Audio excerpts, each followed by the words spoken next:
Құрметті тыңдарман, каналға қош келдіңіз.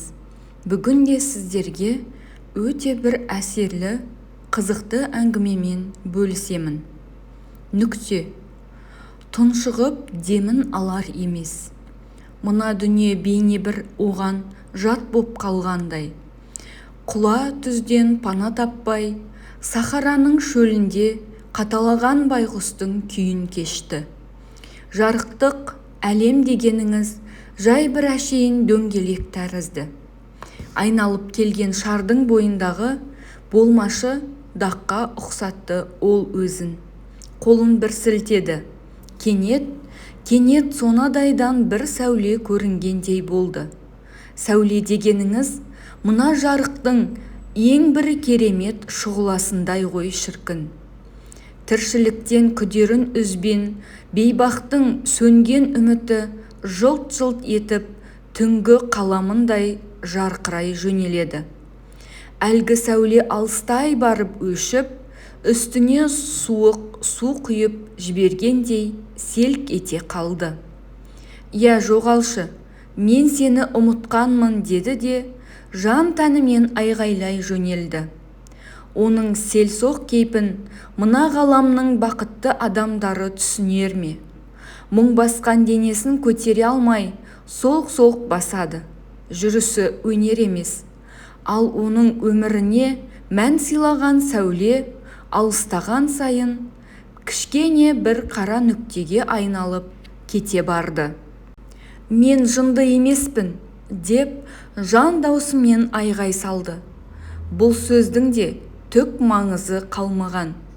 Титімдей де болса, сөзге сенер, һәм сүйенер болса, без біреу келіп жүйкесі тозғандар киетін жеңі байлаулы киімді шешіп тастап, қолынан ұстай қашар еді. Ешкім ондайға бармады. Демек, айнала қоршаған орта оны жындыға балап, мүсіркей қарайды. Аурухана ауласына шықса, ерсілі-қарсылы жүргендердің жанарынан байғұстың ешкімі жоқ бекен, тым әдемі бала екен, тағдырай деген сынды сөздерді оқыды. Бұл оқиға күн сайын қайталана, тіпті өрши түсетін. Күн сайын жаңаша пікірлер қосылатын. Мұның бәрі оның шынында да жүйкесін жұқарта бастады. Сағираштың салы суға кетіп, ұнжырғасын түсірген түйткілдің әп-сәтте осынша ушығып, тағдыр тәлкегіне түсіреді деп кім ойлаған? Көңілі күздей күңіреніп, сәт сайын ботадай боздайтынды шығарды. Тізесін құшақтап, аурухана кереуетінде ыңырсыған күйі балалық шаққа саяхаттанды шығарды. Әпетті байының әрекетінен туындаған мәселенің соңында жындыхананың терезесінен сыртқа телміріп ыңылдап отырады да қояды. Тағдыр тізесін құшақтатып бала шағадан айырылды. Жалғаннан не көрді дейсің бұл бейбақ? Өмірде жар таңдаудан жолы болмай, опасыздықтың құрбаны болды. Дәрігердің жанашырлығы оның жоғын қайта әпермес. Бірақ мына 5 күн жалғанда оның жанына бойлар бір тірі жанның барын ұқтырып тұрғандай. Ол жынды емес еді, тек оны тағдыры осындай кісі аярлық күйге түсірді. Бәрі керемет болатын. Айрандай ұйған отбасының шырқын, әсеттің жұмыстан қысқарып, өзгеге деген ашуын әйелінен алғаннан пайда болды. Көрмегенді көрсетті, баланы ұрып, қатынды тебетінді шығарды. Соңғы рет балаларын ертіп, төркіндеп кеткен Сағираштың құдықтың басына су әкеле жатқанын көріп, сілікпесін шығарып сабаған.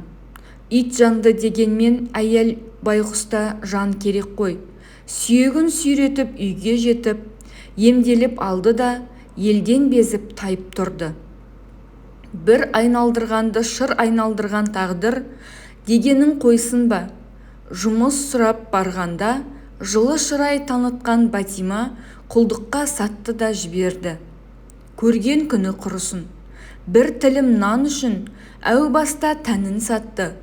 Қызығар түгі қалмаған соң құлша жұмсады.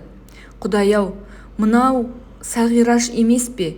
Деді бір әйел базарда азып тозған келіншекті байқап қалып. Ауылдағы ермектің кенже қызы еді бұл. Осында тұрмысқа шыққан. Әйтеуір жәрдемші жаратқан жол көрсетіп, көсегесі көгергір ермектің қызының арқасында айқыш-ұйқыш шырғалаңнан шатты-пұтты қашып шыққан. Әлі күнге құжаты жоқ, әлдекімдердің қолында. Ал балаларының қайда екенін тап басып айтар тірі пенде жоқ. Терезенің арғы жағында қабатталған темір торға қадалған жанардың түкпірінде оның тағдыры айна қатесіз жазылып тұрғанды. Шағын денесі солған күлдей күн санап азып бара жатты. Тамаққа да тәбеті жоқ. Тек сүйегін сүйреткен жанының бары болмаса, өзгелер адам деуден қалған. Бала шағасы бар ма? Туысқандары келіп тұра ма? Деді жаңадан келген Мақсұт дәрігер медбикені сөзге тартып. Отбасы бар, балалары өзінен кейін табылып, әкесіне тапсырылған деді де, демін ішіне тартып, бір күрсініп алды медбике.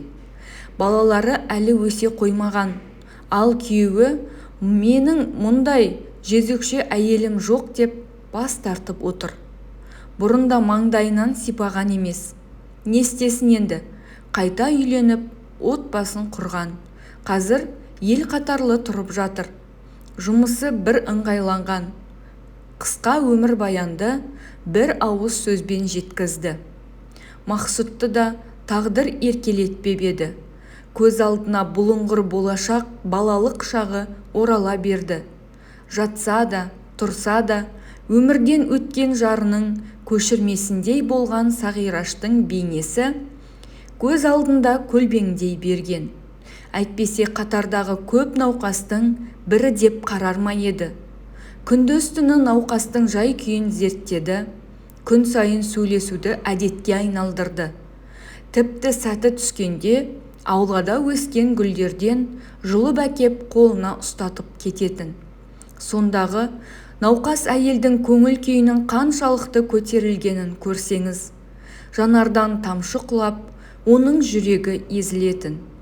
Гүлді ұстап, делдеген танаумен құшырлана иіскеді.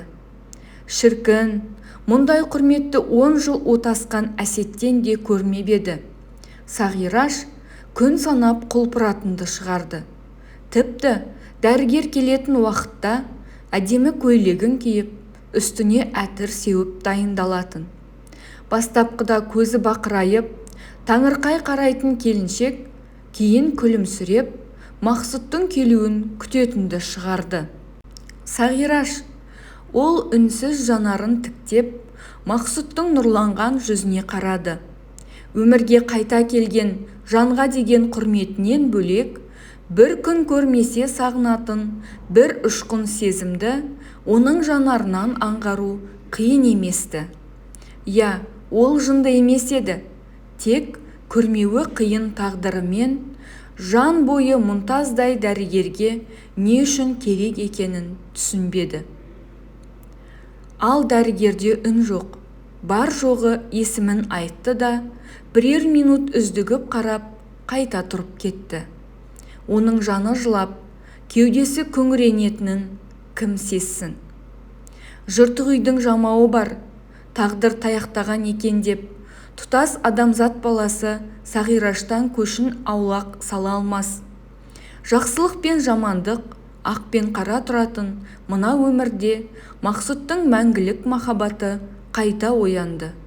Жаны жылап, бойы мұздаған, таңға дейін дымын шығармастан жастығын жасқа малшыған азаматтың іштегі тоң боп қатқан шер мұңы да жібіді. Өйткені жары о дүниелік болғанда жылап қалған 2 айлық балаға ана жылуын тек Сағираш қана сыйлай алатын еді. Сағираш, сен менің жарым болшы. Сен менің өткенімді білемсің, ол маңызды емес, деді Мақсұт дәрігер. Қысқа ғана диалогқа шыдамады. Білем. Мақсұттың иығына басын қойған Сағираш солқылдап өксігін баса алмай еңкілдеп жылады. Көңіліңді тербеп, сезіміңді қозғайтын мына көрініс оларды өмір бойы табыстырған сәт еді. Уақыт жүйрік. Сол кездегі жасқа толмаған бүлдіршін Алпамыстың анасы болып кеткен Сағирашты Мақсұттың 4 баласы түгел ана деп көкке көтереді. Жаратқанның әмірі ғой. Тағдырдан теперіш көрген жан, кез келген пенде тәрізді бақытқа лайықты, және ол сол бақытқа қол жеткізді де. Көз жасын тыйды, тек кейде балалары ойға түскенде жалғыздықта үнсіз жылап алады. Бірақ олардың көзіне көрінуге беті бармайды, арыз жібермейді. Мендей жезөкше ана кімге керек, дейді тағдырына налыған тана көз. Жаңбырлы күн еді. Қолшатырды ұстаған Сағираш Алматының ақ жауынның астында қақшиып қатты да қалды. Төбеден тамған тамшымен қоса жанардан аққан жас қосылып, айнала қарауытып кеткен. Состиып тұрған пенденің қаққан қазықтай тұруы әлде кімдерді алаңдатқан да жоқ. Ел таңырқай қараса да, оның көз алдында тек жетім бұрышта қайыр тілеп, сақалы мен шашы өсіп, қаңғыбасқа айналған әсет қана тұрды. Күске айналған түр өңі оның көшеде түнеп, барар жер басар тауы қалмағанын айтқызбай ұқтырды. Кідіріп қалған Сағирашты көліктің басып кете жаздаған шопырының үні селк еткізді. «Өлгін кеп жүрме немене?» деген жүргізуші оның тағдырынан не білсін. Ес жиған келіншек қайыршының алдына бармады, ары қарай өтіп кете барды. Әсет те көрді. Білем. Ұзаққа дейін қолшатырдың астындағы келіншекті жанарымен шығарып салды. Кете барды.